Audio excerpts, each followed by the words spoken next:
เกิดมาก็ต้องป่วยแล้วก็ต้องตายเออเตือนคนป่วยมันติดเตียงอยู่แล้วมันไปไสบ่ได้อยู่แล้วไปก็ไปเฉพาะความคิดห่วงการห่วงงานห่วงผู้นั้นห่วงผู้นี้อย่างนั้นสิห่วงก็สร้างห่วงก็เฮ็ดบ่ได้แล้วฟังดีๆเฮ็ดจังได๋ก็ตายอยู่แล้วแม่นบ่ป่วยก็ตายคือกันนั่นแหละแล้วก็ล่ะคนป่วยอืมเออสิไปสวรรค์หรือลงนรกนั่นน่ะให้ฟังดีๆคนป่วยเด้อสำรวจดูว่าเตือนสติตัวเองหรือฟังที่หลวงพ่อเตือนสติอยู่นี่ไปบ่ได้แล้วแขนขาเฮ็ดบ่ได้แล้วมือตีนเฮ็ดบ่ได้แล้วไปไสก็บ่ได้เออตั้งใจฟังธรรมฟังธรรมะคำสอนนี่ถ้ามันยังค่าเป็นห่วงกังวลกิจการงานหนี้สินลูกเต้ารอหลานสมบัติพระสถานทุกอย่างนั่นแหละถ้ายังไปคำนวณคำนึงคิดถึงตึกตรองอยู่เพราะฉะนั้นบาดสิตายมาจริงๆนั่นน่ะบางที่ก็ไปถึงอารมณ์โลภหรืออารมณ์โกรธคิดผู้นั้นผู้นี้บ่ได้ดังใจผู้นี้มันบ่มาเบิ่งกูผู้นั้นเออความรู้สึกที่มันกังวลเราหลอนมันไปนรกบัดนี้ความคิดเกิดจากความคิดก่อนนอนป่วยอยู่แล้วนี่แต่ว่าเออบ่บ่ได้นึกถึงความเป็นจริงในปัจจุบันณขณะนั้นว่าเออป่วยนี่ติดเตียงไปไสก็บ่ได้แม่นอยู่โรงบาลก็สร้างแม่นอยู่บ้านก็ตามเออ บอกว่าจิตสุดท้ายคือความคิดสุดท้ายเวลาเราคิดถึงสิ่งใดมันก็ต้องจินตนาการมันก็ต้องวาดภาพปรุงแต่งไปเรื่อยๆอารมณ์สิเกิดนะอารมณ์เกิดบ่พอใจผู้นั้นบ่พอใจผู้นี้เป็นห่วงสิ่งนั้นเป็นห่วงสิ่งนี้ความคิดนี้แล้วก็เกิดความรู้สึกเป็นห่วงหรือบ่พอใจนรกเบิดฟังไว้ดีๆเด้อพวกป่วยก็ดีเออฟังไว้ดีๆบัดนี้คนดูแลคนป่วยหรือโดยทั่วไปบัดนี้สักวันหนึ่งเขาก็ต้องแก่ต้องเจ็บต้องปวดต้องป่วยแล้วก็ต้องตายเหมือนกันเขาคือบ่ฝึกหาเครื่องอยู่ตัวเองให้มันชินเออให้มันชินกับการได้นึกถึงความจริงรู้ความจริงเฮาเฮ็ดอิหยังมาก็สร้างสุดท้ายแล้วมันต้องไปเจ็บไปปวดไปป่วยคือกันเฮ็ดจั่งใดสิบรรเทาบ่ให้มันเจ็บมันปวดมันป่วยหรือบ่ป่วยซิเลยก็ได้อืมก็นี่แหละจึงบอกว่าให้ฟังธรรมดูๆแน่ฟังธรรมบ่อยๆการฟังเปลี่ยนความคิดเปลี่ยนความเห็นจากเคยคิดจากใดอยากดีอยากมีอยากเป็นนั่นนี่มากๆโดยแบบโลกๆนั่นแหละอืมมันสิฟังธรรมไปเรื่อยฟังธรรมไปเรื่อยแล้วมันสิเห็นตามความเป็นจริงได้เองหนีบ่พ้นความป่วยแน่นอนล่ะไปก็ดีหนีบ่พ้นความตายแน่นอนล่ะนั่นก็ฟังไปมาเกิดความเห็นตามความเป็นจริงได้ในบัดเออเกิดความเห็นตามเป็นจริงว่ามันแม่นความเพิ่นระลึกไปที่บัดนี้ปู่ย่าตายายหามาแต่ใดแล้วบางคนก็ได้รับสมบัติมูลมรดกต่างๆเจ้าของที่เพิ่นหาไว้ก็ตายไปแล้วอ้าวกูสิว่าตายบ่ดิเออชีวิตหลังความตายสิเป็นจังไดแหมเพิ่นมันตายแล้วก็แล้วเด้บ่มีแล้วเด้อสิบอกให้บ่แล้วตายแล้วก็แล้วบ่มีหยังดอกบ่แม่นจักเม็ดนั่นแหละคนที่บ่ป่วยก็ฝึกตัวเองให้เกิดความเคยชินให้เกิดมีเครื่องอยู่เฉพาะตนเองบัดนี้ถามคนป่วยบัดนี้แม้นว่าเจ้าสิร่ำรวยเพียงใดก็สร้างสิเจ้าก็ไปป่วยคือเก่านั่นแหละติดเตียงแต่มีผู้ใดรับรู้ความรู้สึกร้อนเหงื่อยางตายออกเจ้าเจ็บเจ้าปวดให้รับรู้ความรู้สึกนำพวกเจ้าคนป่วยเด้อให้รับรู้ความรู้สึกเวลายางตายออกร้อนแบบนั้นแบบนี้เวลาหนาวก็หนาวสั่นสะบัดเข้าไผรับรู้ความรู้สึกกับพวกเจ้าใดลูกหลานห่มเต็มอยู่เตียงนั่นแหละเออลูกเต้าเล่าหลานญาติพี่น้องหมู่พวกเพื่อนฝูง เขาก็ได้แค่เว้าเป็นจังไดเจ็บอยู่บ่หนาวบ่ร้อนบ่เอออดเอาเด้อทำใจเด้อแต่ความจริงเจ้าของเป็นผู้รับรู้ความรู้สึกเห็นไหมนั่นบ่เจ้าของรับรู้ความรู้สึกเออร้อนก็เจ้าของร้อนเอาเองหนาวสั่นสะบั้นเขาก็เจ้าของสั่นสะบั้นเด้เออเจ้าของรู้เอาเองเด้อันแนวมันรับเอาเองเบิดผู้อื่นหมอเขาก็ทำหน้าที่ตามหมอนั่นเด้เออเขาสิปลอบใจเจ้านั่นได้ก็สร้างความจริงเจ้าก็รับโดยความรู้สึกเจ้าเออบัดนี้เครื่องอยู่แห่งความคิดเจ้าอยู่ไสเจ้าจะคิดมูลกับบ่ทันปานแล้วหนี้ก็บ่ทันได้แล้วอันนั้นอันนี้มีอยู่เบิดห่วงลูกห่วงหลานห่วงผู้นั้นห่วงผู้นี้อยู่นี่ความคิดลักษณะนี้ความกังวลและเร่าร้อนสิ่งเหล่านี้อารมณ์เหล่านี้อารมณ์เหล่านี้ไปอบายภูมินรกจักว่านั่นแหละต้องบอกว่าที่นี่เฮ็ดจังใดสิบ่กังวลสิบ่เร่าร้อนฟังธรรมะฟังไปเลยเกิดความรู้แก่นี้มันก็ทำใจยอมรับได้ตัวยอมรับว่าแม้ความเกิดก็เป็นทุกข์ทุกข์เพราะความแก่ทุกข์เพราะความหิวทุกข์เพราะความร้อนทุกข์เพราะความหนาวทุกข์เพราะความเจ็บปวดทุกข์เพราะความป่วยทุกข์เพราะความพัดพรากจากสิ่งที่รักหรือสิ่งที่รักพัดพรากจากนำแน่ทุกข์เพราะความใกล้ตายทุกข์เพราะความตายบัดไล่มาเที่ยบัดนี้แม่นบ่ล่ะเมื่อฟังไปเรื่อยฟังไปเรื่อยเกิดความเห็นคล้อยตามนี่บ่แม่นเชื่อเพิ่นเด้ตามจริงจากประสบการณ์จริงของชีวิตจริงเจ้าของเด้เบิ่งไปเรื่อยโอ้มันแม่นของเพิ่นเด้บัดใจมันก็อ่อนลงบ่ทะเยอทะยานเกินไปหรือบางคนก็สงบระงับได้มันยอมรับแม้ความเกิดเป็นทุกข์ความแก่เป็นทุกข์ความเจ็บปวดเป็นทุกข์อยากได้สิ่งใดแล้วไม่ได้ดังใจเป็นทุกข์และความตายเป็นทุกข์มันยอมรับเมื่อมันยอมรับว่ามันทำใจได้โดยความเห็นนี่ความเห็นนี่เลยเกิดเป็นสัมมาทิฏฐิเห็นตามความเป็นจริงสรุปว่ามันแม่นได้บ่ใจตัวนี้บ่ทะเยอทะยานบ่ดิ้นบ่รนบ่คิดบ่ปรุงบ่แต่งแต่ว่าสิห้ามให้มันเศร้าจิตเลยบ่ปรุงก็บ่ได้ฉะนั้นต้องหาเครื่องอยู่เด้เครื่องอยู่คือหยังก็คือพยายามคิดมาก็เลยหาลมหายใจมาเป็นเครื่องอยู่เด้อนี่สำหรับคนป่วยคนป่วยต้องหาเครื่องอยู่ในตนเองฝึกเอาเพียงได้พวกเจ้าก็ไปไสบ่ได้ล่ะนอนแอ่งแรงถ้าตายเท่านั้นแหละเฮ็ดได้มันก็เฮ็ดแต่ความคิดแต่ความคิดนั่นแหละสิพาพวกเจ้าไปเกิดไปตายตามภพภูมิต่าง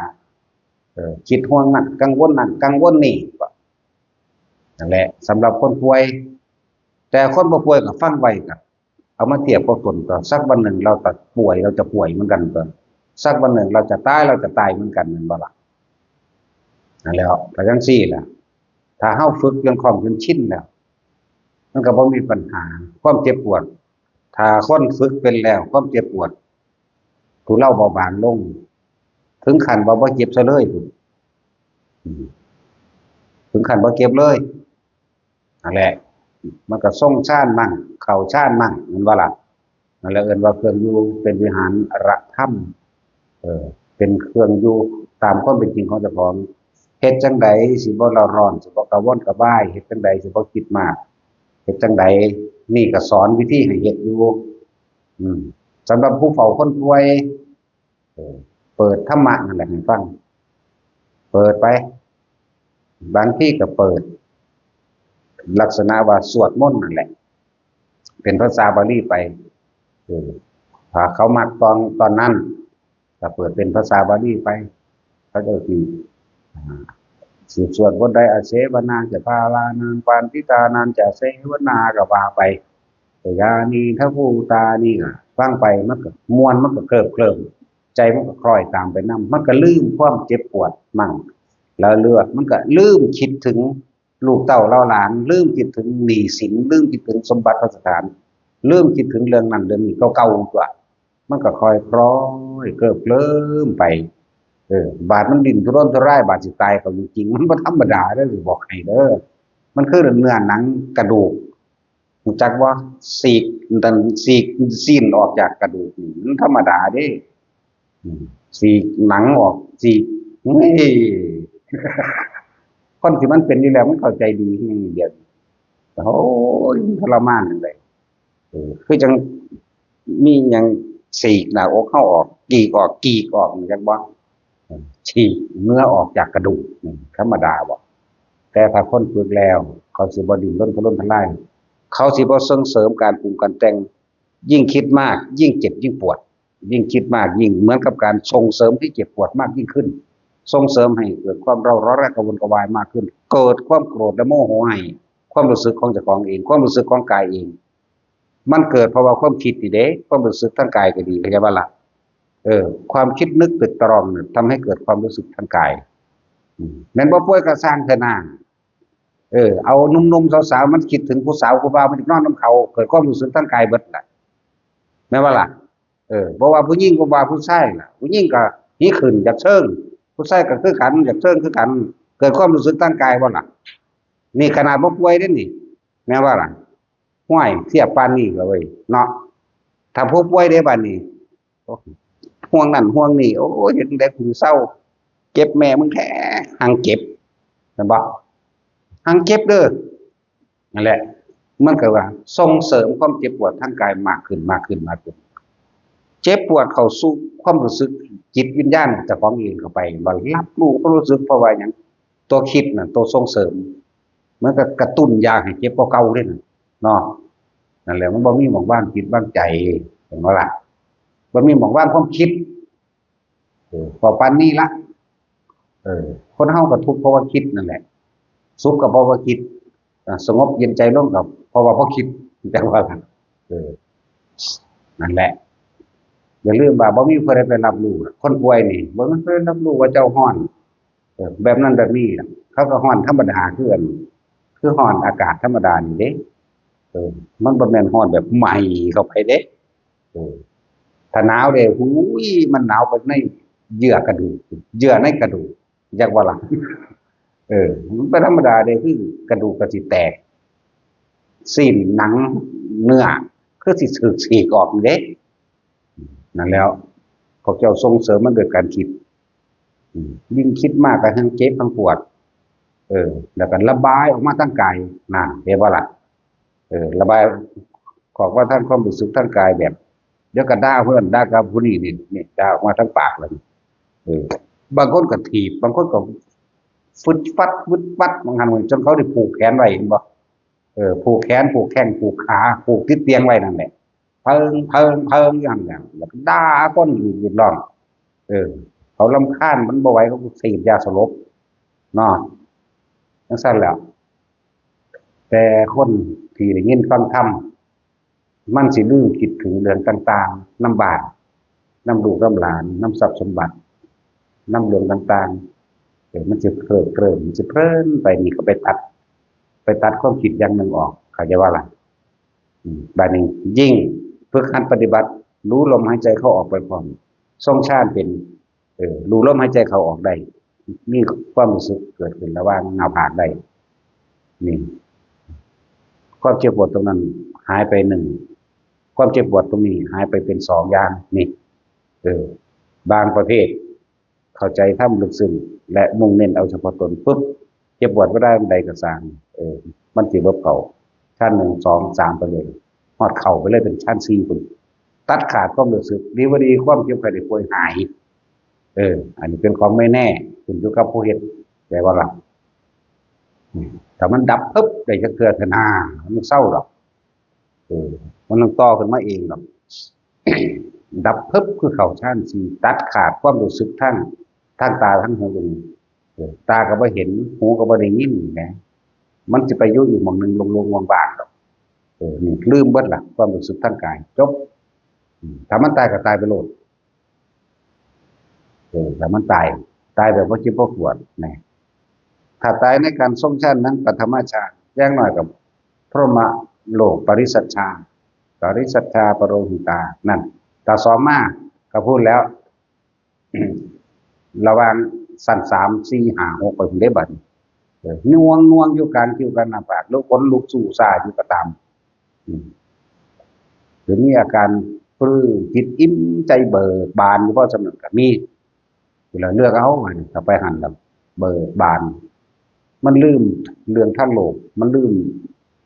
ความเจ็บปวดทั้งกายพร้อมเออเรื่องทั้งโลกเรื่องญาติพี่น้องเรื่องทรัพย์สมบัติมันลืมคิดถึงแต่ว่าล่ะแล้วก็มันลืมคิดถึงคนรอบข้างมันก็บ่สมนั่น เดี๋ยวบอกคนรอบข้างนี่ลูกเต้าแล้วหลานนางเต็มหมู่พวกผู้ญาติญาติพ่อแม่หรือไปก็แล้วแต่ที่เต็มหุ่มอยู่นั่นมันลืมไปเลยมันก็อยู่ของมันอิ่มเบิกบานไว้ดิสุดท้ายตายในลมหายใจมันไปเลยแล้วอนาคามีพุ่นเด้นี่เว้าเรื่องยังต่ำอยู่เด้เออมันหลายองค์อยู่เลยพระสมัยนั้นที่เพิ่นป่วยเพิ่นเจ็บเพิ่นปวดพระคุณะเป็นโรคเริมเป็นโรคเนื้อหนังเบิ่นเป็นเป็นตุ่มใสๆใหญ่ๆเม็ดเท่าเม็ดข้าวโพดนี่แหละอืมมีน้ำเหลืองหน่อยเยิ้มๆน้ำเด้เออแล้วขี้เหี้ยนปนกันนั่นแหละครับโรคอันนั้นสิเว้าว่าไปจังซั่นน่ะแตกน้ำแข็งน้ำขาแตกเบิดเด้บ่มีผู้ใดเข้ามาเบิ่งบ่มีผู้ใดมาเขารังเกียจเขาย้านติดโรคเป็นคือขี้เหี้ยนสักคนหนึ่งจักบ่น้อบัดนี้เนาะขี้เหี้ยนควายแต่กี้นี่เนาะแตกๆแดงๆเลยเป็นขี้เหี้ยนเอาขี้เหี้ยนหมาก็มีพ่อยเห็นอยู่ว่า ซุมื้อนี้มันหาง้อหาควายก็เบิ่งยากแล้วเนาะโรคเรื้อนนั่นแหละแล้วก็เป็นตุ่มใหญ่ๆซ้ำนี่ก็โพดบ่มีผู้ใดดูแลเด้แล้วก็นอนห้องอดโอยอยู่ซั่นแหละพระพุทธเจ้าก็เข้าไปถามพระคุณะเธอเป็นอย่างไรมั่งพอที่จะทนได้ไหมก็แบบเจ็บปวดแสบร่างกายเหลือเกินพระเจ้าข้าหัวก็ปวดม่วนดูดังว่าจะแตกกระจายออกเป็นเสียงพระเจ้าข้ากระดูกก็เหมือนจะโดนถูกฉีกพระเจ้าข้านั่นระบายตัวนี้ออกมาสะก่อนวันนี้พระเจ้าก็เทศนาให้มันผมก็เทศนาเรื่องอริยสัจสี่นี่แหละความเกิดเป็นทุกข์ความแก่เป็นทุกข์ความเจ็บไข้ไม่สบายเป็นทุกข์อยากได้สิ่งใดแล้วไม่ได้เป็นทุกข์และความตายก็จะเป็นทุกข์ร่างกายนี้เป็นของเธอหรือไม่นั่นเริ่มเข้าสู้หมวดวิปัสสนาให้เห็นตามก็เป็นจริงมาได้บัดไม่เป็นพระเจ้าข้าจริงใดถ้าว่าไม่เป็นของเราถ้าเราเข้าไปยึดเป็นทุกข์หรือเป็นสุขเล่าเป็นทุกข์พระเจ้าข้านั่นแล้วร่างกายนี่เธอบังคับให้อย่างนั้นได้หรือไม่ได้พระเจ้าข้าเกิดจากว่าการฟังธรรมผมเหตุให้มันลืมความเจ็บปวดเคลิ้มไปเด้เคลิ้มไปตามความเป็นจริงถ้าร่างกายนี้ว่าเป็นของเธอเธอจึงสั่งร่างกายนี้ว่าจงอย่าเจ็บตรงนั้นจงอย่าปวดตรงนี้จงอย่าร้อนจงอย่าหิวจงอย่าหนาวนั่นจงอย่าปวดแสบร้อนแต่นี้เธอบังคับได้หรือไม่ได้พระเจ้าค่ะนั่นเปิดประเทศไปลืมเลยเด้จากบ้านนี้ลืม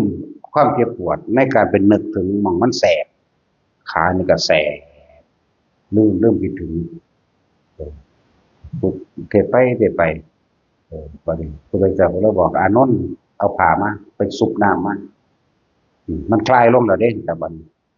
พระพุทธเจ้าบอกไปต้มน้ำใส่แช่ผ้ามาต้มน้ำร้อนใส่ผ้าพอดีอุ่นเพิ่นก็เสร็จเด้เพิ่นก็เอาขึ้นมาอุ้มเด้อุ้มแบบคือลูกน้อยนี่ล่ะเสร็จตามหน้าตามตาเสร็จไปผ่อนคลายตานี่ก็เหลียวเบิ่งพระพุทธเจ้าเกิดความลึกซึ้งนึกถึงคุณของพระพุทธเจ้าตั้งแต่เกิดมาบ่มีผู้ใดเคยทำดีกับเราขนาดนี้นั่นเริ่มเข้าสู่หมวดนึกถึงบุญคุณแล้วน้ำตาก็เริ่มไหลมันลืมคิดถึงความเจ็บความปวดความป่วยบัดนี้คิดถึงคุณพุทธเจ้าลึกซึ้งเบิ่งพุทธเจ้าก็เสร็จงอกไปเฮ็ดไปบ่ได้สนใจว่าเพิ่นสิเบิ่งบ่เบิ่งเด้เฮ็ดไปพอดีก็เกิดความรู้สึกโอ้บ่เคยมีผู้ใดเฮ็ดกับเฮาขนาดนี้อันนี้เป็นพระพุทธเจ้าโดยซ้ำเป็นพระศาสดาองค์เอกเป็นคู่ของมนุษย์และเทวดาทั้งหลายกราบมาเฮ็ดให้เฮาจังซี่น้ำตาไหลเด้เป็นคณิกาปิตินั่นบ่ล่ะเป็นน้ำตาไหล ลืมแล้วความเจ็บปวดมันอืมมันเพิ่นก็แสดงทำไป ความเกิดเป็นทุกข์ใช่หรือไม่เป็นทุกข์ความแก่เป็นทุกข์ใช่หรือเป็นทุกข์สิ่งใดไม่เที่ยงสิ่งนั้นเป็นทุกข์หรือเป็นสุขเราเป็นทุกข์พระเจ้าค่ะแล้วเธอจะหวังเอาอะไรกับร่างกายอันนี้อีกร่างกายอันหาสาระแก่นสารไม่ได้กันรูปเวทนาสัญญาสังขารวิญญาณสรุปลงคือความรู้สึกทางกายความรู้สึกทางกายเป็นรับรู้ส่วนแห่งความรู้สึกทางกายที่เจ็บปวดมากที่สุดแต่ความรู้สึกทางใจมีความพอใจกับไม่พอใจนี่วันนี้มันแยกกายออกมาแล้วนี่นี่รูปนี่นามเลยวันนี้สิ่งที่ทำให้ทุกข์มากที่สุดคือสิ่งใดคือความคิดนั่นแล้วเธอจะคิดถึงสิ่งใดเล่าจึงมองเราพักคุกเธอจงหายใจเข้ายาวๆหายใจเข้ายาวก็รู้ว่ายาวหายใจออกยาวก็รู้ว่ายาวจงทำความรู้สึกตัวเท่าพร้อมเธอจงทำอยู่เช่นนี้พุทธเจ้าว่าลงบ่ท่านได้บ่ท่านได้หอดวัดความดอกบ่ท่านได้ย่างหอดวัดบอกง่ายๆบ่ท่านหอดวัดดอกสักครู่หนึ่งพระอานนท์ก็มารายงานว่าพระเจ้าข่านวันนี้หอดวัดแล้ว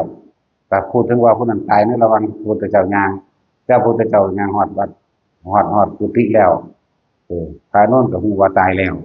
นะก็เลยมารายงานน่าอัศจรรย์จริงหนอพระเจ้าข่านหลังจากที่พระศาสดาเดินมาระหว่างทางพระคุณะได้เสียชีวิตแล้วบัดนี้คติภพของเธอไปอยู่ที่ไหนเล่าไปนิพพานมารทั้งหลายไม่อาจสามารถตามหาพระคุณะได้อีกนี่ลมหายใจคือไว้เด้อจือกระซานได้บอกหรอกเนาะตายในลมหายใจนี่เองแต่ว่าเพิ่นฟังสะกอนเข้าใจบอกเพิ่นฟังพระพุทธเจ้าเทศนาบอกตามความเป็นจริงแล้วเอาความเห็นกับประสบการณ์ชีวิตจริงของเจ้าของเองคล้อยตามยอมรับร่างกายนี้ไม่เที่ยงไม่ใช่ของเราเห็นไหมนี่ไม่อาจสามารถบังคับได้หิวร้อนหนาวจนถึงเจ็บไข้ได้ป่วยเราก็ไม่อาจสามารถบังคับได้มันเป็นว่างค่ายร่างกายมันแต่ในสิ่งใดที่ทำให้เป็นทุกข์คือความคิดเห็นไหมนี่คือความคิดมันก็น้อมเข้ามาแค่จังไดสิระงับดับความคิดได้พุทธเจ้าก็บอกแนวลมหายใจนี่เองตายในลมหายใจนั่นแหละในขณะจิตสุดท้ายเพิ่นเข้าได้นิพพานเลยตอนนั้นนั่นแหละพระพุทธเจ้าจึงยืนยันบอกว่ามารทั้งหลายไม่อาจสามารถตามหาพระคุณได้อีกเลยนี่เพิ่นรับรองให้นั่นแหละพวกป่วยคิดเอาเด้อพวกป่วยนั่นน่ะเฮ็ดจังได๋พวกเจ้าย่างทนไปหดพักบ่ได้หรอกเนาะไปใส่ปุ๋ยพักบ่ได้หรอกไปดำนาบ่ได้ไปเลี้ยงงัวเลี้ยงควายบ่ได้พวกคนในเมืองแน่พวกเจ้าไปขายของบ่ได้หรอกพวกเจ้าไปประชุมกันในสภากาแฟบ่ได้หรอกนอนอยู่จังซั่นนั่นแหละก็ฟังเอาตัวฟังก็ไปคิดค่อยตามตัวเป็นเวลามันถูกต้องถ้าก็พวกความคิดพวกเจ้าได้ส่งเสริมมันเจ็บปวดออกมาทางนอกยิ่งกว่าเก่าเห็นบ่ล่ะความคิดนี่ได้ส่งเสริมออกมาให้มันเจ็บปวดถ้าบ่ไปคิดเรื่องต่างๆนานาสารพัดคือว่าใส่วิกฤตเป็นโอกาสเนาะวิกฤตที่ตัวเองกำลังป่วยนี่กูเฮ็ดหยังบ่ได้ล่ะมันแม่นความเพิ่นเว้ยล่ะกูก็อยู่กับลมหายใจคือเพิ่นว่ากันนะน่ะบางขณะมันสิแม่นอีหลีอยู่ว่ากูเฮ็ดทดสอบทดลองเบิ่งกันกูสิเชื่อภาษาเว้าจังซี่กูเฮ็ดเอาเองจักว่าล่ะไปเฮ็ดไปตัวนั่นแล้วมันก็ลืมต่างๆนานาสารพัดในประสบการณ์ชีวิตเจ้าของเองมันก็ลืมเคยโกรธเคยเกลียดผู้ใดไว้มันก็ลืมมันบ่นำมาคิดเคยเป็นห่วงหนี้ห่วงสินเคยเป็นหลายๆอย่างมันลืมมันก็แน่เนียนแน่นี่ได้ลมหายใจตายไปกับลมไปเลยที่สุดท้ายแล้วหมายความว่ามันบ่คิดถึงหยังมันก็โล่งมันก็ว่างมันเองมันก็ดับไปของมันเองนั่นแหละฝึกเอาคนป่วยเริ่มป่วยก็ฝึกโลดหรือบ่ทันได้ป่วยก็ฝึกโลดเป็นหยังตัวนี้เราสิมันป่วยเฮ็ดหยังเว้ยคนดูแลคนป่วยยัดเยียดธรรมะให้โลดจังได๋ก็ลุกแล่นตีเฮาบ่ได้ดอกเนาะหาสิ่งที่ดีที่สุดให้เป็นนั่นตัวถ้าบ่ซั่นก็ใจเด็ดคือเฮาเฮ็ดบ่ฮ้อนเด้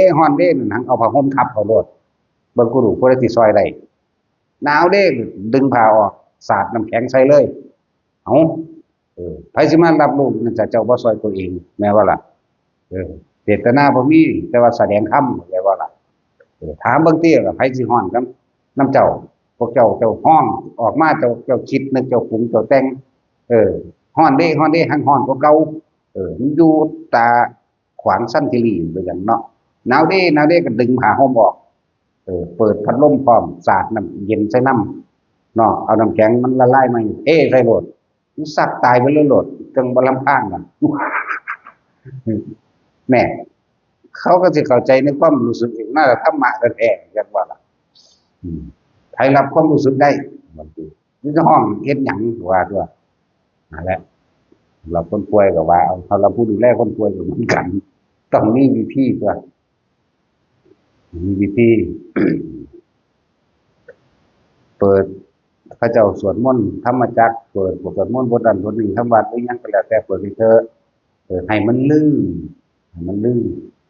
นความคิดเรื่องร่างกายนี่หรือเรื่องนั้นเรื่องนี้เป็นห่วงเพื่อนเป็นห่วงบะเป็นห่วงสวนเป็นห่วงยังก็แล้วแต่มันก็ลืมจากตัวนั้นความคิดนี่เพิ่มไปนำบทสวดมนต์หอยจะตายไปนำบทสวดมนต์ก็ไปสวรรค์คนเดียวล่ะนั่นบ่ล่ะผู้หัดภาวนากับฝึกไปแต่เดี๋ยวนี้แหละสิพุทโธก็ได้ถ้าพุทโธก็จับภาพพระพุทธเจ้าไปนำพระพุทธรูปนี่แหละเอาในหนังสือไปเบิ่งก็ได้ว่าเพิ่นนอนโรงพยาบาลก็ดีเนาะหรือเฮ็ดกรอบรูปมาได้นึงเบิ่งเอาว่าเบิ่งมันก็เป็นภาพปิดตาแน่จับลมหายใจแน่ความคิดก็หายใจเข้าพูดหายใจออกโตตาก็เห็นพระพุทธรูปอยู่หั่นมันก็คอยลืมวัดลืมพื้นลืมเดือนลืมปีไปเลยดีบ่ดีก็เป็นส่งชาติเข้าชาติไปเลยก็มีเด้พูดพระพุทธเจ้าแสดงอยู่ในทางในเฮาอีกมันก็มีเด้ตั้งแต่กำลังคิดเจ้าของนั่นแหละพระพุทธเจ้าแสดงกับกำลังแห่งสมาธิมันแปลไปได้ต่างๆนานาหน่อยว่าแต่มันลื่นเจ็บปวดแนวใดก็สร้างแหมงนะเนาะไปอธิบายยังกระดอนแต่เฮ็ดมันก็สิเฮ็ดบ่ว่าก็เลยแล้วแต่ว่ามันตกนรกโลดพระสอนบ่ได้ก็นรกสอนมันให้เปรตสอนมันเนาะไอ้อสุรกายมันไปเป็นนั่นแหละเดี๋ยวสิรู้สึกเองหรอกนะโอ้ยใครกูเห็นน้ำเพิ่นช้านี่วางอยู่นะส่วนมากก็คิดได้มาสายไปแล้วนะสายไปแล้วมันสิเฮ็ดจังได๋มันหลับอยู่บากท่านที่ดีคือตั้งต้นแต่เดี๋ยวนี้นะคนดูแลคนป่วยถ้าเขาเจ้ามีธรรมะแน่จักน้อยนึงอยู่แล้วล่ะเปิดเทปนั่นแหละเปิดยังส่งเสริมเขาเจ้าก็หาลำโพงหน่อยก็ตั้งไว้พอดีบ่ก็ถามเอาตัวเนาะเสียงใดเนี่ยดังโพดพอดีบ่ซ้ำนี่ก็ตั้งไปตั้งมาเนี่ยผู้เขามักอยู่แล้วอาจสิมีอยู่แล้วนะหรือบ่มีก็น้อมคิดไปมันแม่นของเพิ่นได้เนาะก็เฮ็ดไปตามตัวตั้งห้างสองนึงตั้งห้างบ้านนึงก็เฮ็ดไปตามที่เขาได้ยินพอดีตัวจังซั่นแหละหรือโทรศัพท์แนบใส่หูก็ว่าไปหรือใส่อีหยังใส่ในหูน่ะก็ใส่ไปตัวเปิดเบาเปิดคอยกดเอาพอดีแล้วก็ฟังกันแล้วเขาก็ค่อยเบิ่งไปหั่นแหละสำหรับคนป่วยครับดูแลคนป่วยเฮ็ดไปนำกันนั่นแหละเพียงได้ก็ตายคือเอานั่นแหละเนาะบ่มีหรอกว่าสิว่าตายแต่มันต่างอยู่เด้เจ้าจะเกิดใหม่ทางที่ดีหรือจะสิบ่เกิดเลยก็ได้ขึ้นอยู่กับตัวเฮาเด้บ่มีผู้ใดเฮ็ดให้เฮาเด้อคิดบ่นึกบ่ตึกบ่ตรองบ่มีหม้องไปตั้งบ่คิดถึงบุคคลสัตว์สิ่งของใดๆทั้งสิ้นเรื่องราวต่างๆความปรุงความแต่งเกิดขึ้นบ่ได้เด้ดับเลยเด้นั่นจักบ่ซั่นแล้วนิพพานเลยก็มีเด้อจังซั่นแหละหลายองค์อยู่เด้ล่ะที่เป็นลักษณะนี้มันชื่อได้แต่ว่าพระคุณะพระคุนี่แหละพระคุณะมื้อนี้ก็แม่นหลายอยู่มันก็ป่วยคือกันนั่นแหละพระป่วยแต่สำหรับคนป่วยก็ฟังแล้วก็เอาไปเฮ็ดกับผู้บ่ป่วยนั่นแหละว่าเปิดให้ฟังเนาะก็บอกทั้งคนป่วยและบ่ป่วยนั่นแหละเฮ็ดเอาเฮ็ดจังได๋ก็สร้างตายคือเก่าแล้วไผก็ดีเนาะเกิดมาหากินซ้ำตายนึงเลยหรือมีผู้ใดอันเป็นอมตะเด้มันก็ตายทั้งนั้นแหละ นั่นแล้วแต่ว่าพวกความที่ตายเห็นจังไดพวกเจ้านี่ผู้เราเบาบางในความเจ็บในความปวดใดเออศูนย์ให้ความเจ็บความปวดไปนรกคือกันได้ศูนย์ให้เจ้าของบ่มีเครื่องอยู่เนาะว่าหาจะไปคิดถึงผู้อื่นก็ได้เด้นั่นแหละคิดสุดท้ายหมายถึงความคิดสุดท้ายที่ทำให้ก่อเกิดอารมณ์ความรู้สึกพอใจมั่งและไม่พอใจมั่งเออเพราะว่าหนังจิตมีที่ตั้งหมายถึงว่าเฮาไปคิดเป็นห่วงบ้านเด้เป็นห่วงลูกเด้หลานเด้ห่วงลูกผู้นั้นผู้นี้ที่นั่นที่นี่แล้วก็เรื่องราวต่างๆเด้คิดไปอ่ะพอดีอารมณ์ไปข้างไปคิดถึงคนเป็นตาสั่งคิดถึงอ้ายถึงน้องจะเคยแย่งให้แย่งหน้าแย่งทรัพย์สมบัติกันปั่นมูลบ่พอกันเครียดให้พ่อให้แม่ก็มีเด้เครียดให้ปู่เครียดให้ย่าเครียดให้ตาเครียดให้ยายฟังฮักแตะบักนั่นให้แตะมันส่วนกูบ่ให้จักเทื่อบ่ยอมกูก็เด้มีเบิดนั่นแหละอืมก็ดึสูดขึ้นหัวใจสะบั้นเข้าเต้นตึกๆๆๆดับตายซ้ำไปนรกเด้อร่างกายมันบ่ได้ไปนำเจ้าดอกมันไปเกิดพุ่นมันไปโอปาติกะเกิดขึ้นใหม่ทันทีอุบัติขึ้นเลยใหญ่ขึ้นเลยใหม่เลยเด้นั่นน่ะมันบ่ได้ผ่านพญายมเด้พญายมเศร้าออกนำก็บ่ทันเลยจักว่าซั่นแล้วบัดนี้พอคิดถึงลูกคิดถึงหลานได้บัดนี้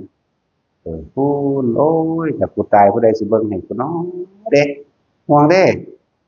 คิดคิดถึงนี่มันมีรูปร่างหน้าตากับลักษณะท่าทางมันนำเด้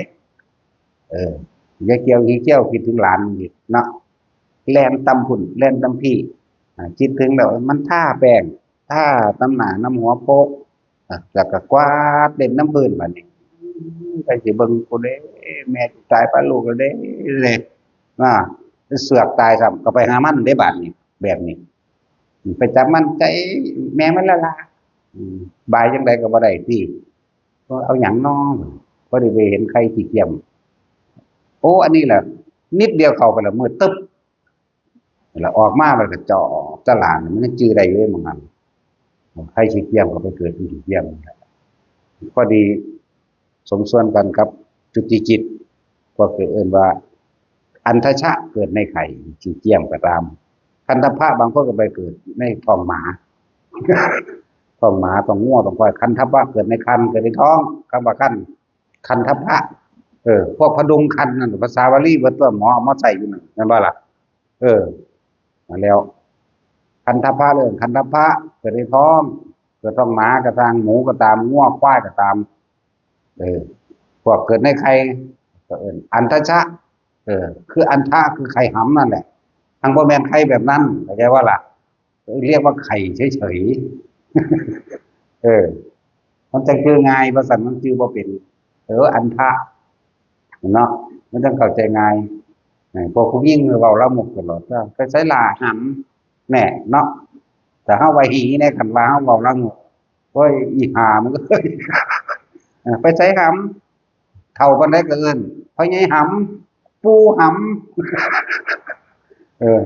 บางทีก็บักเน้นหำนี่ก็ได้จังซั่นแหล้วก็เป็นพระยังว่าพระหลวงพี่หำอยู่พระหำอยู่เนาะจังซี่แหล้วเกิดในไข่หรือเอิ้นว่าอันทชะ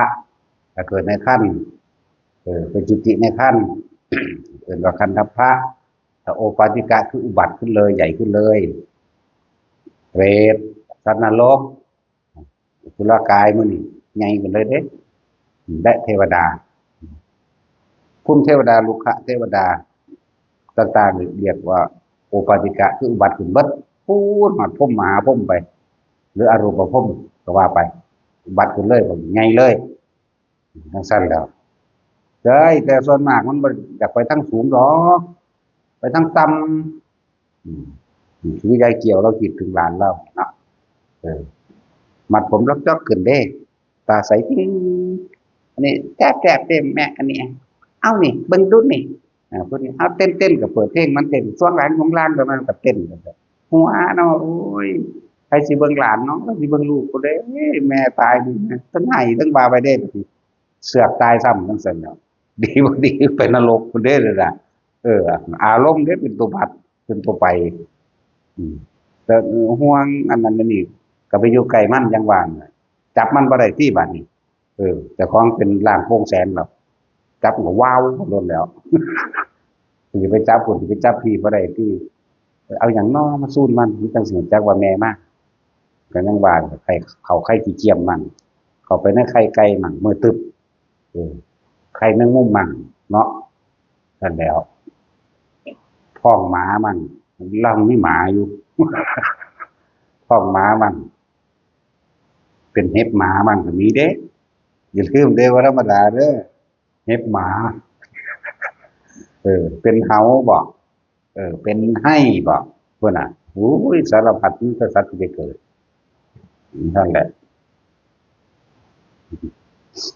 แต่จังว่าให้ระวัง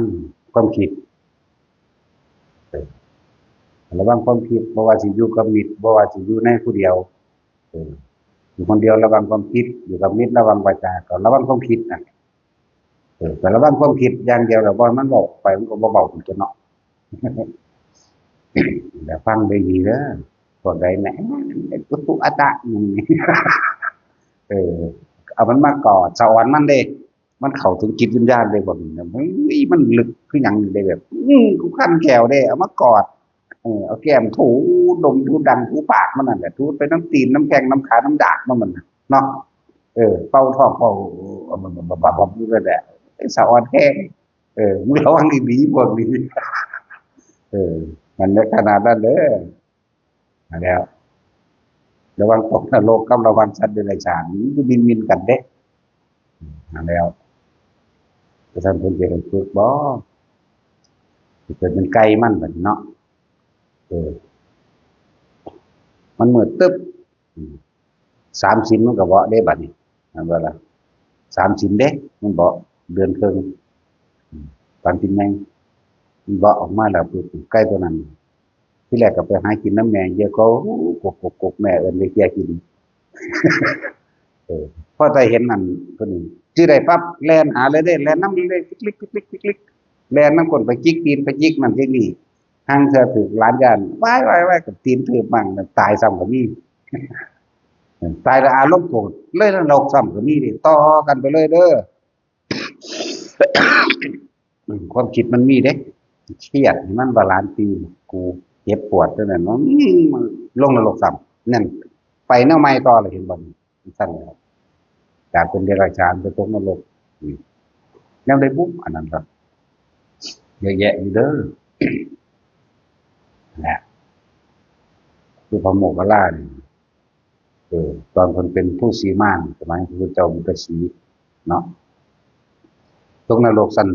อย่างเจ็บหนักซะก่อนแล้วจังขึ้นมาสั่นเบาขึ้นมาสั่นเบา3สั่นอย่างละพันปี3,000 ปีลกลองเบิ่งเถอะวะผ่านพุทธเจ้าจักองค์บัดนี้6 7 องค์มีแต่ไอมันก็ไอดอกมันบ่เป็นหยังดอกบ่ป่วยบ่เครียดนั่นดอกมันคุมบ่ได้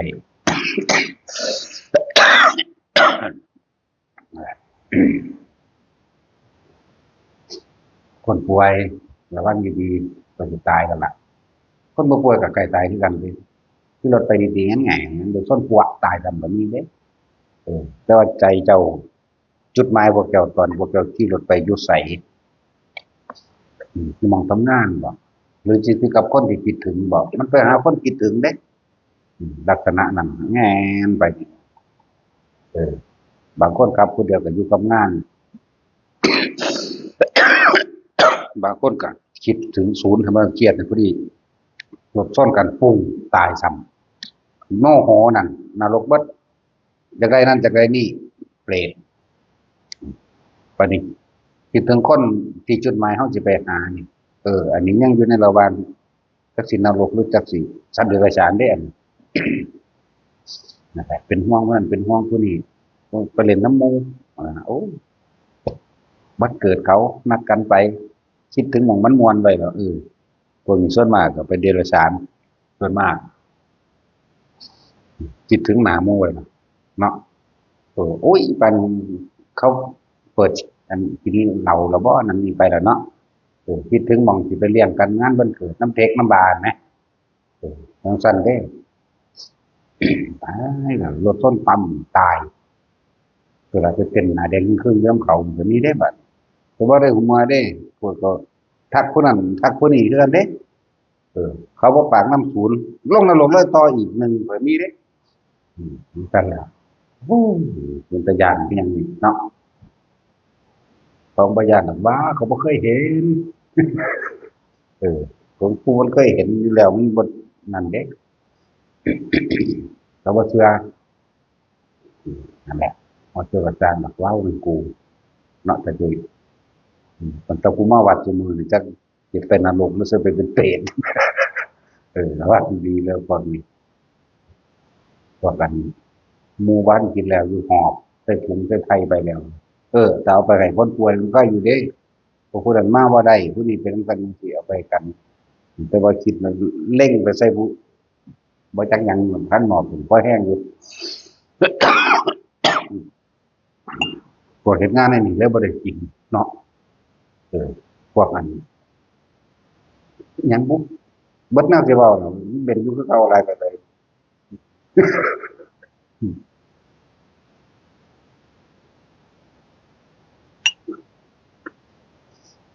ก็มีเรียนตรง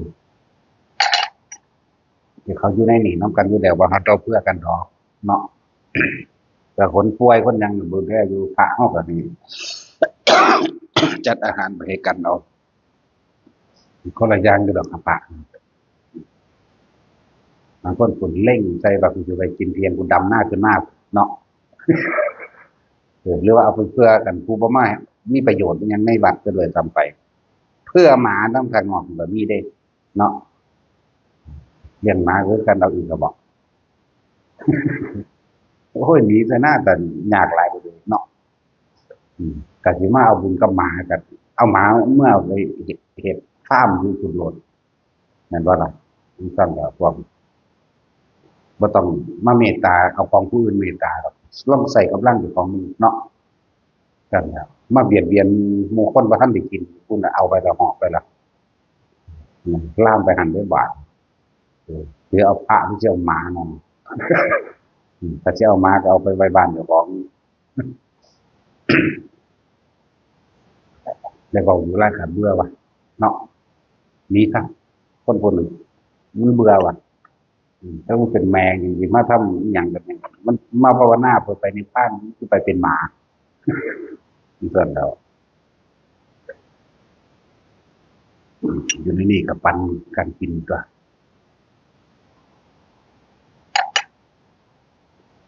พระอยู่ในนี่กินบ่ได้หลายเด้ผู้ใดได้น้อยนมเขาเจ้าเหลือออกไปเนาะวันนี้ถามว่ามันพวกกันไปเฮ็ดงานเฮ็ดเวียกมันว่าบ่มีอยู่บ่ได้กินมาบ่ทันเขานั่นโอ้ยปันกันแหน่ยังก็เลยน้อยบ่เอาใครจะโค่นสำดอกเออลงเรือเพื่อกันไปเลยมันลกโลเอาแต่ว่าบ่ต้องก้าวถึงพวกข้างนอกก็ได้เนาะพวกข้างในเนี่ยเอาระวังสัตว์นรกกับเปรตเนี่ยเอาซิ่งกันอยู่นี่แหละเอาดีๆเด้อผู้ดีก็ผู้สังเกตตนเองผู้รู้จักก็มีน่ะผู้รู้จักก็มีอยู่แต่ว่าผู้บ่รู้จักคือมันรังแกเนาะรังแกคือโลกเอาแบบหน้าด้านนี่นะกินซะก่อนจังแบ่งหรือว่าตอนเที่ยงก็จงเหลืออาหารไว้พวกซานเขาแหน่บ่ได้จ้างเขาเด้ซานนั่นแหละครับเวลานอนก็พากันปิดไฟแหน่อุ้ยเพิ่นบ่อึดเงินดับเบ้ยบ่รู้จักฮอดประหยัดช่วยโลกเนาะบ่ว่าแต่ช่วยชาติเด้ใช้รถอยากได้หยังก็สั่งซื้อเอาก็บ่ถูกอีกน้ำบ่ไฟบ่บางคนก็เปิดน้ำไปเบิดมื้อน่ะโจกโลกอยู่หั่นแหละลืมดีบ่ดีก็จักแนวใดดอกไฟห้องน้ำก็คือกันพากันปิดแหน่มันเปิดเบิดมื้อเบิดคืนนั่นแหละนั่งกินก็แบ่งปันกันให้เด้ออย่ากินแต่ผู้เดียวหลายมันสิเป็นเปรตอืมนั่นแหละ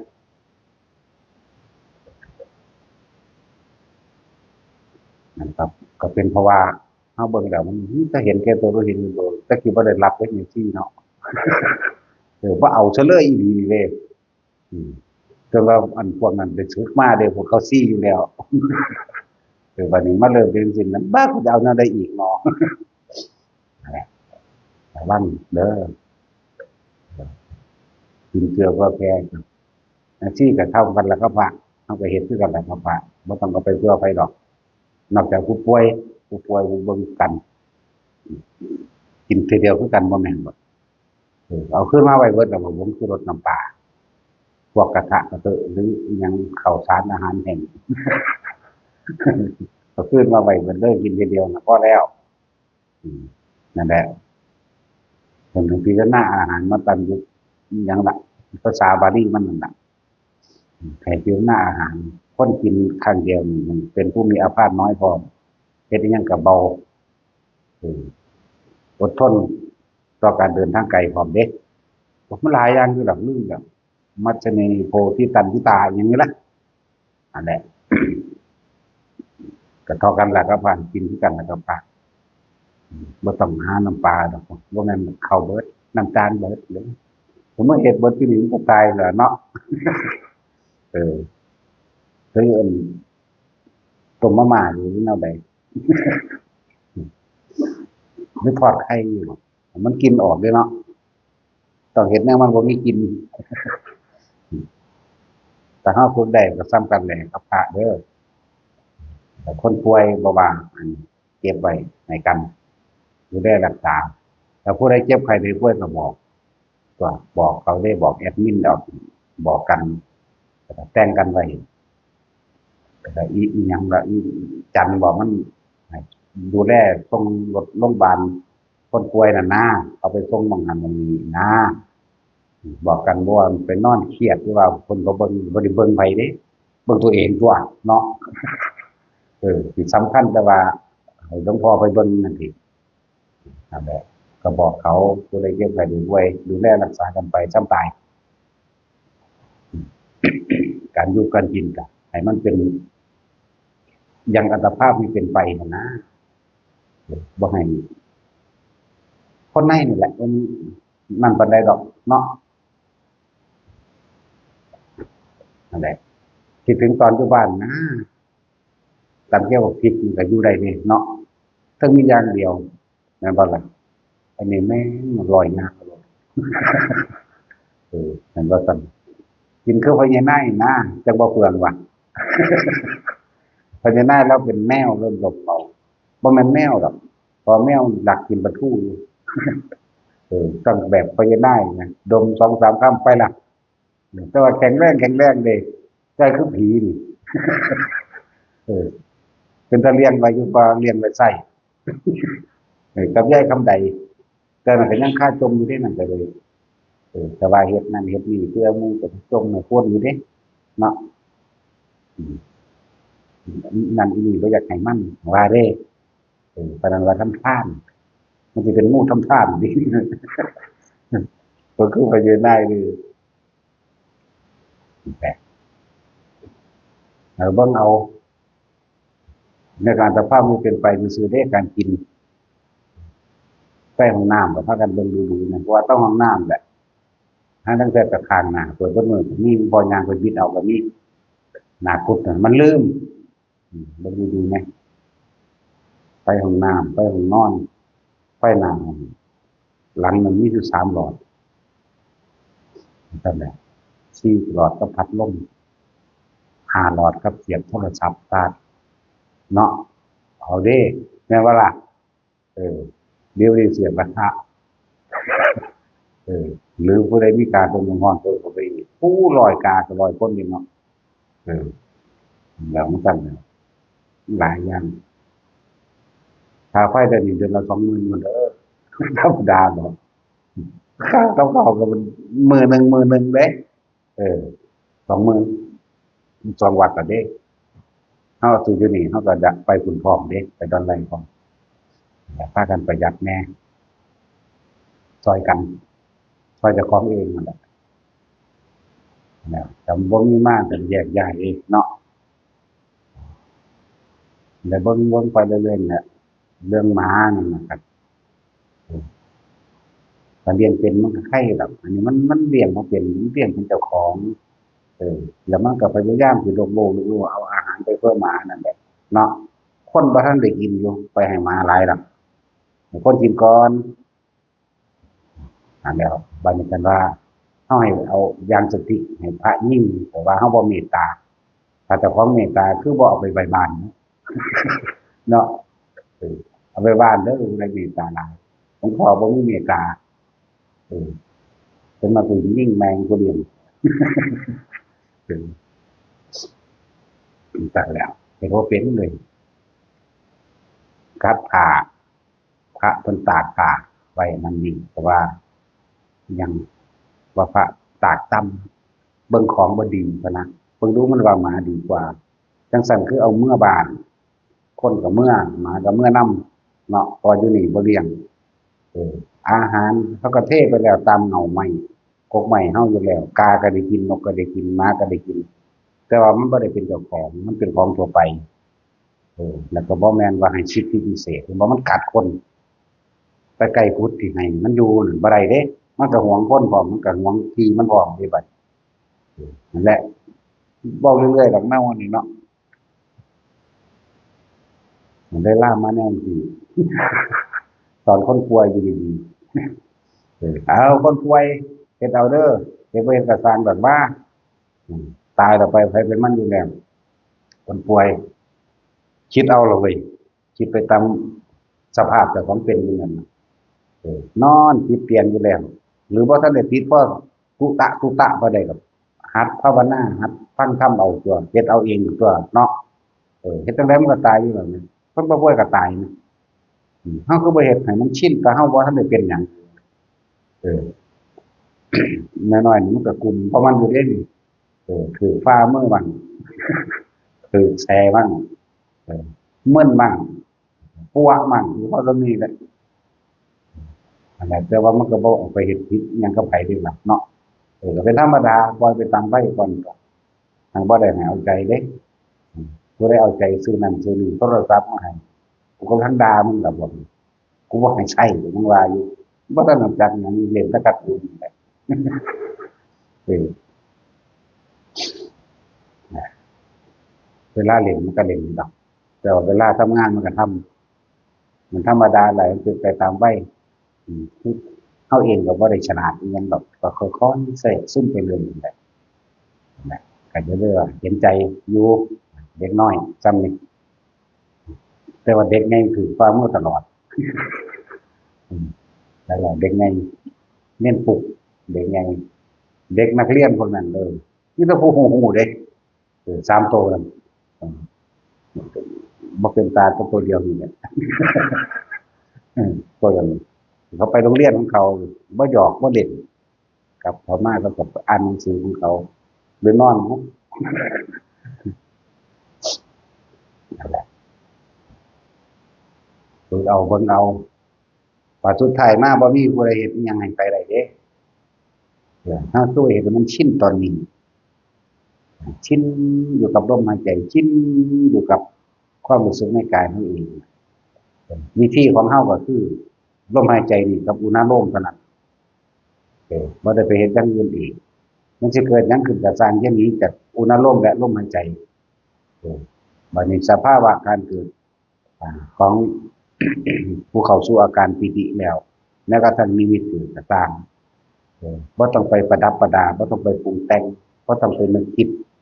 ใครเห็นซื่อๆให้รู้ซื่อๆอยู่กับลมคือความรู้สึกอยู่กับลมนั่นแหละ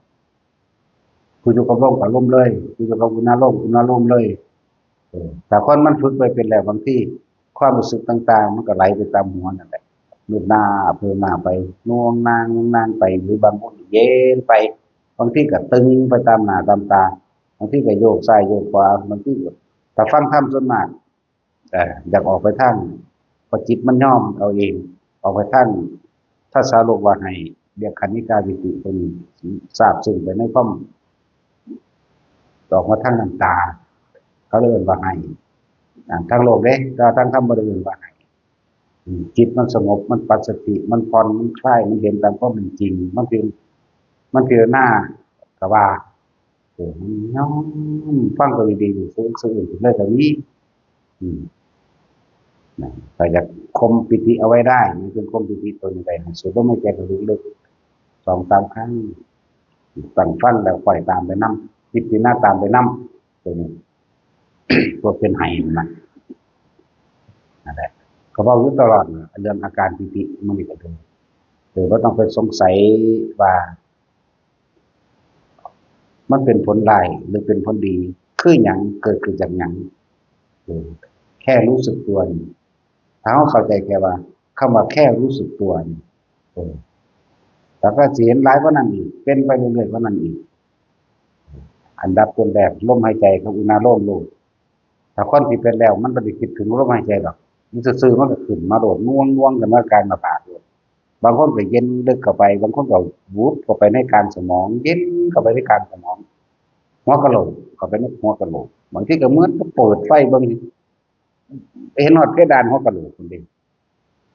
นั่นแหละแต่ว่าบ่ได้ไปเห็นหยังกับมันได้เห็นซื่อๆเด้อผู้เป็นจังซั่นก็ดีเห็นซื่อๆรู้เฉยๆเห็นเฉยๆได้ยินเฉยๆได้กลิ่นเฉยๆบ่ต้องคิดบ่ต้องนึกบ่ต้องไปว่าคือหยังใดๆทั้งสิ้นแต่เฮาสิรู้จักคำว่าสังขารุปเปกขายานเองคือสิ่งทั้งหลายทั้งปวงแล้วมันปรุงแต่งขึ้นซื่อๆของมันเองเออจากว่ามันปรุงของมันเองตามสัญญามันสังขารขันธ์กว่าจากบ่นี้เออปรุงแต่งขึ้นมาเอาเองเฮาน่ะเป็นมีหน้าที่เบิ่งมันซื่อๆโดดรู้เฉยๆได้ยินเฉยๆได้กลิ่นเฉยๆอย่าไปคิดอย่าไปนึกน้ำมันบ่ต้องไปเอาเข้ามาหรือบ่ต้องไปเอาออกบ่ต้องเอาอิหยังเข้าบ่ต้องเอาอิหยังออกรู้เฉยๆอยู่กลางๆแหมบางทีก็ลมหายใจนี่เป็นม้วนๆเป็นคือน้ำแข็งก็ว่าบางทีเป็นคือควันขาวๆแหมเปรียบเทียบว่าขาวๆนั่นแหละควรจะสูบแต่มันสั่นๆแบบนี้เด้ม้วนเข้าม้วนออกอยู่นี่ก็เห็นซื่อๆจะไปว่าอีหยังก็ผ่านอาการปิติแล้วนี่บ่ได้ต่อเข้าไปก็เป็นตัวที่3มัน ตัวที่3ตัวจิตสิเริ่มเห็นจิตนี่จักบ่คือความคิดมันเกิดทีแรกเฮาสิไปห้ามมันก่อนเฮาบ่ทันรู้จักนั่นแหละจิตเห็นจิตเป็นมรรคถูกทางก็เด้นี่มรรคกับผลอยู่นำกันดีๆเด้ถ้าเฮาเห็นเฉยๆโดยบ่ต้องไปบังคับบ่ให้คิดบ่ต้องไปเอาอิหยังเข้าบ่ต้องไปเอาอิหยังออกความคิดมันเป็นสังขารขันธ์อย่างหนึ่งเป็นหมวดแห่งความคิดผู้รู้อีกอย่างหนึ่งกายอีกอย่างหนึ่งนั่นแหละผู้รู้บ่มีตัวตนแต่ว่ารู้ร่างกายหายใจเห็นความคิดอีกอย่างหนึ่งนี่เห็นบ่มันสิเป็นเอาเองดอกนี่คือความคิดปรุงแต่งไปนี่คือร่างกายหายใจหรือน่วงใดหม่องใดหม่องหนึ่งก็จั่งนี่คือผู้รู้3อันถ้าแยกจังซี่แล้วก็รู้ซื่อๆแต่ว่าถ้าเห็นความคิดแต่ไปคุมมันบ่มันบ่ มันบ่ทันได้เอิ้นแยกอันนี้คือมันไปของมันนำกันเลยไปคุมบ่ให้มันคิดอารมณ์เกิดบ่โดยเฉพาะความคิดต่ำๆเด้อส่วนมากเบิดอยู่ในนี่ล่ะพระนี่ด่าตระกูลนั่นแหละเนาะห้ามมันเด้บัดนี้เนาะโตมันรุนแรงมันสิเฮ็ดให้ประมาทหรือประมาทครูบาอาจารย์โตมันรุนแรง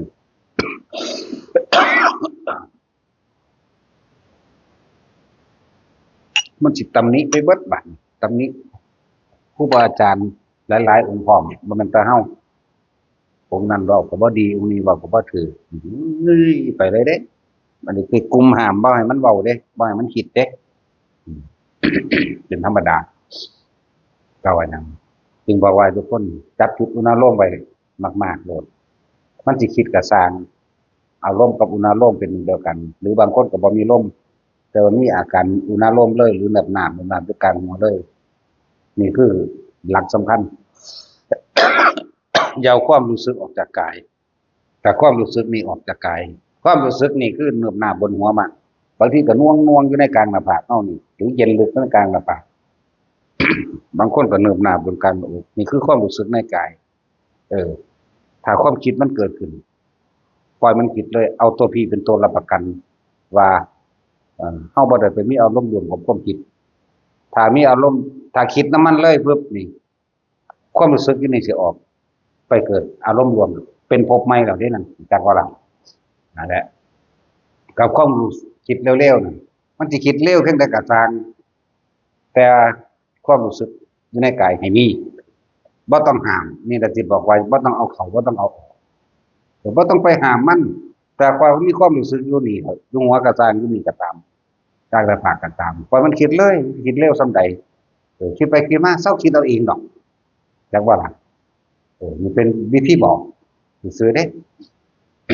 คนเป็นไม่ธรรมดาห้ามมันบางทีก็ศูนย์ไปเลยสั่งไปเลยอีหลีก็มีเด้พวกตามเข้าใจบ่ล่ะพวกตามอารมณ์เพราะว่ามันบ่เข้าใจว่าเอาความรู้สึกตัวไว้นี่เป็นอุเบกขาไว้นี่ตัวนี้ตัวอุเบกขานี่นะที่ว่าปีติมันเกิดเพราะว่ามันจิตมันบ่คิดบ่นึกไปในทางอื่นอารมณ์มันบ่เกิดรวมทั้งอื่นเด้มันจึงเป็นเวทนามี3อย่างเป็นอุเบกขาเวทนาอันเกิดจากคิดบ่คิดบ่นึกไปทางอื่นมันอยู่กับลมหายใจเรียกเป็นอุเบกขาเวทนาอุเบกขาเวทนานี่ไหมเอาความรู้สึกมาเป็นตัวประกันว่ามันยังอยู่ในกายถ้าความรู้สึกนี้หายแล้วแสดงว่าไปกับสิ่งที่คิดไปกับสิ่งที่เห็นบางที่ก็มีนิมิตภาพบุคคลสัตว์สิ่งของหรือเรื่องราวต่างๆตัวนี้หายปุ๊บแสดงว่าไปแล้วไปร่วมเหตุการณ์กับภาพที่ปรากฏมั่งเสียงที่ปรากฏมั่งกลิ่นที่ปรากฏขึ้นมามั่งแต่ถ้ายังมีความรู้สึกอยู่นี่นั่นกลิ่นสิเหม็นกระจังหอมก็ตามภาพที่ปรากฏเป็นเทวดาอินทร์พรหมยมยักษ์แสงสีเสียงใดก็ช่างก็เลยเอาตัวนี้ประกันไว้คือความคิดเฮาบ่ไปร่วมถ้าบ่ไปร่วมอารมณ์เกิดบ่ได้อยู่บ่อยมากชินเป็นดุจดังยานก็เลยรู้เข้าไปโอ้นี่บ่สังขารอุเบกขายานแต่ก่อนนั่นแหละเลยเห็นสิ่งทั้งหลายทั้งปวงเป็นแค่สิ่งที่ประกอบขึ้นปรุงแต่งขึ้นเรียกว่าสังขารไผสิปรุงสิแต่งประกอบหยังก็ช่างมันแต่กูสิอยู่นี่เข้าใจว่าล่ะอยู่ไปอยู่มากก็อยู่ว่างๆบ่มีฮอดความรู้สึกหยังแต่ว่ารู้โอ้สุดบ่เนาะบ่เฮ็ดหยังเลยก็ได้รู้ บางคนก็รู้อยู่กับลมอ่อนๆเว้านำหมู่อยู่นี่อังรู้จักลมจักบ่ล่ะนี่ความเคยชินที่เขาฝึกเว้านำหมู่อยู่หัวเริ่มหัวเร้อนั่นนี่อยู่กับหมู่เฉยแต่ว่าหูลมเด้นี่มันรู้แต่ว่ารู้ว่ากายหายใจนั่นแหละมันสิคิดปรุงแต่งว่ารู้ว่าคิดปรุงแต่งจักว่าอันรู้จักอยู่ไสล่ะแต่ว่ามันรู้อธิบายยากคืออย่างนี้นั่นแหละแล้วเฮาฝึกว่าให้มันถึงจุดนี้ถ้าว่าปล่อยวางเฮาบ่ได้ไปวางหมดเฮาจะรู้กับมันซื่อๆรู้สิ่งภาพที่ปรากฏขึ้นเห็นนอกในก็จังได้ยินนอกในก็จังจักบ่ฮู้แล้วนอกในนอกคือคนเว้ากันอยู่เดียวนี้เขาเว้ากันแรงๆเลยจะไปเสือกกับเขาเข้าใจบ่ล่ะในก็คือเพิ่นว่าไปอยู่ผู้เดียวเสียงอยู่ในหูเฮานี่หรือสิตูมก็ตามหรือสิเป็นเสียงแปลกประหลาดทั้งใดก็ตามเอิ้นว่าในเสียงสัตว์นรกฮ้องมันกรีดคือจังหูสิสีกเหนือธรรมดาบ่ถ้าผู้ใดรู้จักวิธีแก้มันบ่ยากดอกใหม่ๆมันเฮ็ดให้เฮาตื่นเต้นตกใจซื่อดอกใหม่ๆใหม่ๆก็10 20เทื่อพุ่นเด้ทำเทื่อหนึ่ง2เทื่ออย่ามาถามเด้อรำคาญเฮ็ดจนว่ามันเบิดทางไปซะก่อนไปก็ดีฝันซื่อๆก็มาถามเฮาเด้เนาะเฮ้ยภาษาฝันกูเหมือนตายเห็นอยู่นี่เนาะอันแล้วเอาจนว่ามันเบิดทางไปครับซะก่อนบ่แม่นส่ำนั้นก็เอิ้นว่าเบิดทางก็เริ่มเรียนเด้ได้กินหยังก็สร้างฮู้ว่ามันเหม็นมันหอมเห็นภาพสวรรค์นรกเทวดาอินทร์พรหมพระพุทธเจ้าพระสงฆ์ได้ก็สร้าง